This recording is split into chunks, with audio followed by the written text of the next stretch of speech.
Hola con todos, nuevamente les saluda el abogado Santiago Guillermo Valdivieso Monroy, continuando con el desarrollo del seminario de litigación oral dentro de la maestría de Derecho Procesal Penal, con mención en Derecho Procesal Penal propiamente dicho de la Universidad Técnica Particular de Loja. A continuación voy a hablar de tres preguntas fundamentales en el desarrollo de las audiencias en el tribunal, en los tribunales penales.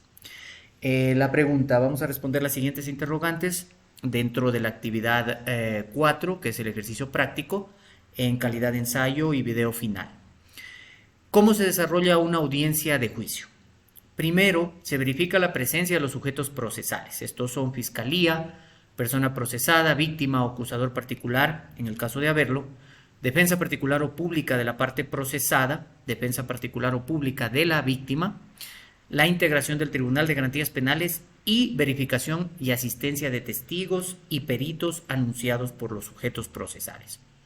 Una vez verificado lo anterior, el juez ponente o sustanciador y como tal director de la audiencia, en base al artículo 612 del Código Orgánico Integral Penal, declara instalada la audiencia, sea esta de carácter pública o reservada,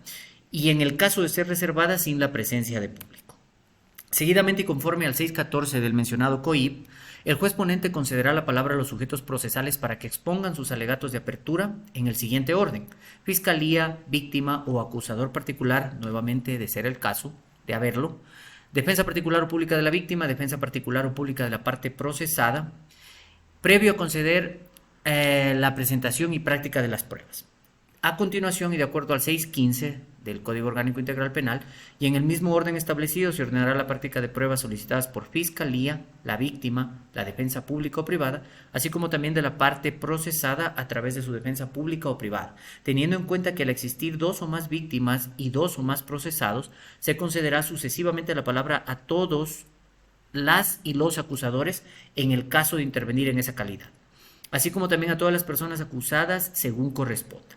Las personas anunciadas como peritos y testigos rendirán sus testimonios bajo juramento, sea de forma personal o telemática, mismos que serán sometidos al interrogatorio y al contrainterrogatorio respectivo en base al principio de contradicción.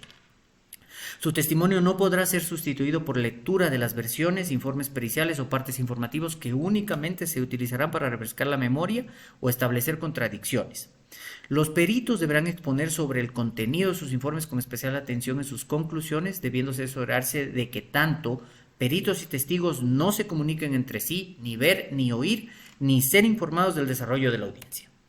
El tribunal podrá preguntar a peritos y testigos con el único fin de aclarar sus testimonios. Asimismo, se incorporarán previa acreditación y exhibición los documentos, objetos u otros medios anunciados como prueba, y se reproducirá videos, grabaciones u otros medios análogos que garanticen su fidelidad, integridad y autenticidad.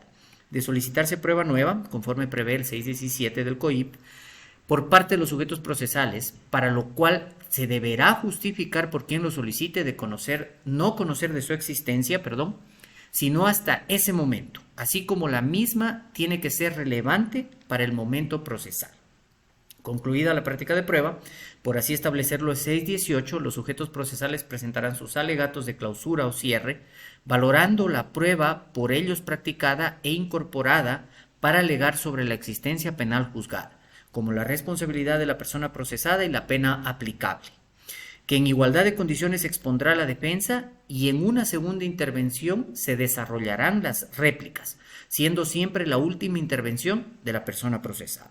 Terminado el debate, el juez ponente del tribunal declarará concluido el mismo y los jueces procederán a la deliberación para anunciar su decisión. Sobre la decisión que se anuncie oralmente en la audiencia de juicio, los jueces harán referencia a los hechos contenidos en la acusación y defensa,